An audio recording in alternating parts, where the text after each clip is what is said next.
Homer led the league in tackles with 85. The deep ball for Darius Prince, and Philadelphia's on the board first.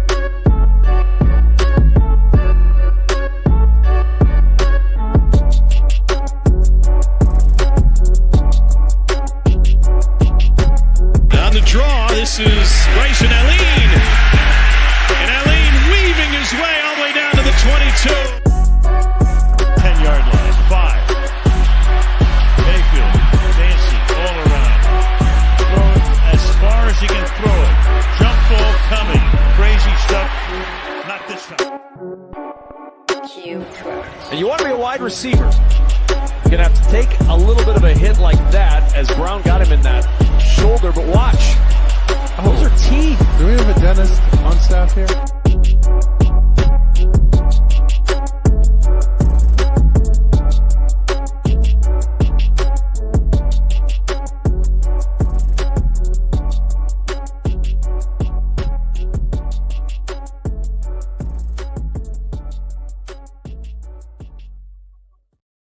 What's up, Shady Sports Network? I'm back here with a very special guest from the 727 Albany River Gators quarterback, Mr. Luke Kennedy. Luke, how are we doing tonight, big dog? Good. What's up, man? I appreciate you having me on. Yeah, no problems. Kind of dive right in here. You signed with the Albany River Gators. You went to an open tryout from what I saw. What about the organization kind of stood out to you? For starters, I heard Coach DJ was going to be the head coach. I played with him last season with the Capital City Cyclones, had success with him. And he ultimately was my introduction to arena football. I played in college. My last season of college football was the COVID season at USF. That was also when I had just started playing quarterback. I initially went to I started at Southeastern University, but I was a wide receiver going into college, and then eventually I got transitioned to a quarterback. One thing that really stands out to me is about your size and your release, especially your release. Your release is similar to Minnesota Vikings quarterback Joshua Dobbs. Where did you get your release from, and who do you kind of test that to? I do watch a few guys. I love, of course, Tom Brady, Aaron Rodgers. I kind of view myself as more of a pocket passer, but their big emphasis is getting the ball off as quickly as possible, like mirroring your feet to your upper body and that type of thing. But I would like to say Aaron Rodgers, but that's me being. Definitely. And, one of your teammates is coming over. A couple of your teammates, actually, from Capital City are coming over to Albany. One of them being Enrique Crumbs. He's an agent as well. What's your relationship with him like? Love him. Also, I've actually known Enrique, I think, for like 2 or 3 years now. But last year was the first year we got to be like on an actual team together and put something together on the field. He was honestly another guy, like he kind of got the ball rolling. I think he was the first one to get signed. And I remember seeing him over there. I was like, okay, so I'm going to have some of my guys over there too. I'm going to have my coach, I definitely like the things we're putting together.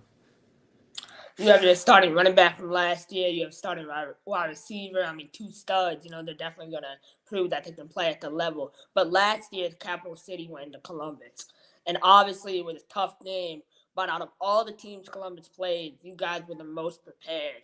How was it playing a professional team?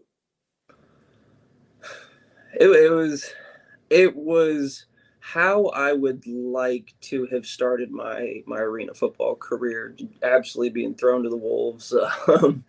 No, but it was wonderful. I remember the first drive, like actually being able to see them, because I'm a big guy who watches film. I watch film on everybody. Like if I'm going to play them, if they're even in my league, I'm not going to play them. I'm going to watch film on them, all that. And I remember seeing the D line and I was like, oh, okay. They're all 6'7". That's nice. I didn't see that, but we ended up finding a little bit of success. We definitely were able to believe in each other and have momentum, and we were doing well. And then we just kind of, we had some issues on the field. We lost the coach, and then our running back got hurt. I think we lost somebody else, but then we kind of fell apart then. But as far as the first, 2 quarters, I feel like, we could do that all season. And you had a pretty good game too. I think you threw for like 3 touchdowns, and you were really consistent running the offense from in the pocket. But kind of want to transition here, to your college career. You mentioned how you went to South Florida, Southeastern. Talk about your entire college journey as a whole. Well, I came out of high school at Clearwater Central Catholic. I finished my high school career losing in the state championship, the Florida State Championship in 2014. Went to Southeastern on football scholarship, and I was there briefly because I ended up hurting my ankle. And I came back to the St. Petersburg area, and I actually started playing like semi-pro, and I started going back to like community college. Got my degree, and I actually managed to put together 2 really good semi-pro seasons, and I had gotten like another 5 or 6 offers to come back at like lower level schools, and they were mostly out of state, and I decided to like kind of stay more home. And SPC also has like a program where you can, if you get your degree there, it pretty much guarantees you entrance to USF. So I figured if I was gonna get another shot, my junior or senior year, I wanted to be somewhere that counts. And unfortunately, that happened to be the COVID year. But my time spent at USF was absolutely priceless. I got to be around a bunch of guys. I got to see how, the higher levels of football work again. It was definitely a good time. And then the transition to me being quarterback actually came from the head coach and the offensive coordinator. They were just like, you can move, but you actually have a fairly efficient throwing motion. And just one day, I remember they came to me and they were like, "We're going to move your locker over here, and we're going to do, you're going to come to the QB room for the day." And I was like, "Okay, and it's absolutely been a blessing. That was, I think, like 3 years ago, and I've been on the quarterback path ever since." That's definitely great to hear your switch. And another quarterback that Albany River Gators are bringing in is quarterback Tyler Moore, and he's fresh out of college. How excited are you to compete, but also be a part of his development? It's with being a quarterback. It's one of my more favorite things because playing receiver, you have to be overly competitive, and then being a quarterback, you have to be overly intelligent in a way because you got to know what everybody's. Sorry, my cat's trying to get in. But no, you have to know everybody's, role and that type of thing. But there's also a lot of different intricacies that come with being a quarterback. And I do have a coaching background as well. And like I said, with being a quarterback, everybody has little details that makes them different. And it's fun to try to like learn and try to like sometimes take other people's traits and stuff like that to like use for yourself. But I'm always for the team, and I love being around guys that I can either mentor or learn something from. So I'm definitely excited. The Albany River Gators are considered kind of the underdogs in the AIF this year. A lot of talent in the AIF. How have you been kind of trying to prepare and watching film in the off season to trying to get them over the hump, week 1?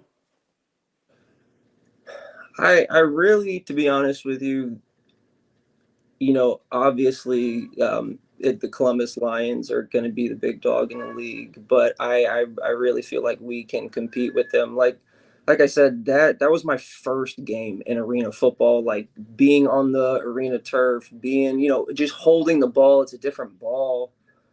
And ever since then, I've, been making adjustments, I've been talking to coaches, watching, film from the AFL, the NAL, older film, all sorts of things, talking to quarterback coaches I know.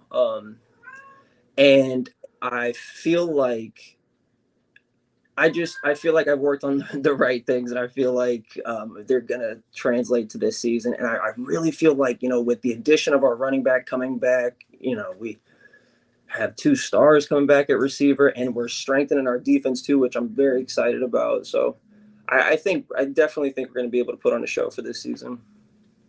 Definitely. What are some of your individual goals other than winning a championship this season? I definitely want to win a championship. Definitely prove that, the River Gators are amongst the top team in all of arena if I can. I think for me personally, this season is more of a coming out party, and I just, want to show that I'm a real quarterback and that I have the ability to go to the next level. I see on your Instagram, one of your bios says, your passport ready. Have you looked at the potential of playing overseas? Yes, I got two recent phone calls recently. One for a German team and another one in one of the European leagues, and it's very exciting because, like I said, this is kind of like the first season that people are kind of taking me seriously, and it's nice when it gets recognized here and there. So it's definitely appreciated. But no, if I ever got the right offer, I would never mind playing. Definitely, they pay really well overseas, and it's great football and great caliber players down there. But I kind of wanted to ask you off the field, what are you currently involved in outside of football? Currently, I work in a medical dispensary in Tampa, and then I'm actually working with my mom. She's kind of a politician, but she's running for the Pinellas County seat in Florida, so we're getting her campaign ready, and then that's going to be a part of I think like November this year. So, but that's pretty much it. I'm full-time training right now since I actually committed to a team, so. It takes up a majority of my time because I'm one of those guys. Obviously, I have to be in the gym. I have to watch film, all that good stuff. But for me personally, I'm a big proponent of having my feet ready, like my footwork ready, and being able to marry that to my arm. So I have to be at the field 2-3 times a week. So that usually eats up all my time. You often talk about in your Facebook about how the talent in your area, Florida, is so big, and Florida as a whole. Do you believe Florida is the best football state in the country? 100%, 100%, and it's a shame too because I believed in it more after leaving college because you see guys that, either for whatever reason they didn't make it. And it's just like, playing next to it's like, holy cow, like this guy could have gone D1, could have played in the NFL somewhere. Like I've ran into so many people like that. And that being said, then again, you look at the talent we have on these types of teams. And I grew up here, I've played football my whole life. I actually, I think my love for football comes, from my mom and my dad, but I grew up in Raymond James, the stadium. My mom had season tickets passed to her. So my family's technically had season tickets to the Bucks since they were created, and they were the first 4 seats under the goalpost on the opposite side of the pirate ship. And I started going to those games when I was 4. So I had been in the Bucks stadium 2 decades now, you know what I mean? And it just I love every part of football, and I'm very excited for the opportunity this year for sure. Definitely, Luke. I really appreciate your time. My final question for you is, where do you see yourself on and off the field in the next 2 to 5 years? 5. Definitely playing ball, very competitive.